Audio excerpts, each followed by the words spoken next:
4Runner. Key fob.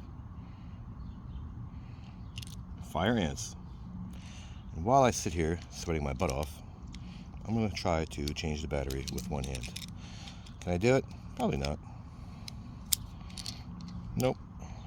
So, I used to use these. But I asked myself, when I pull the valet key out, can I just use the valet key to crack the thing open? And consensus says yes. And that's what I used. I just left the key in and just turned it. And popped the thing out.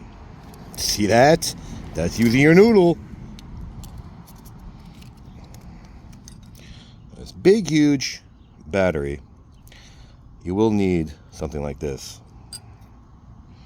to go right in between this little crack right there and pop her out.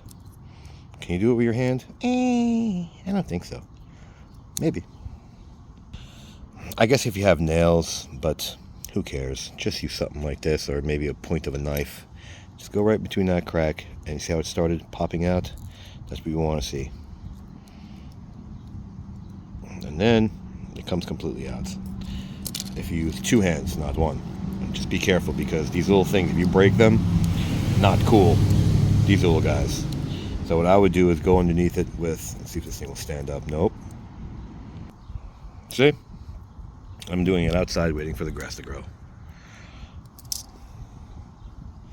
No one on a slight angle, on a downward angle, and just push it back in. And there you go. Seal it up. So like it, don't like it, share it, don't share. Yes, it sucks working with one hand sometimes. Thanks for watching.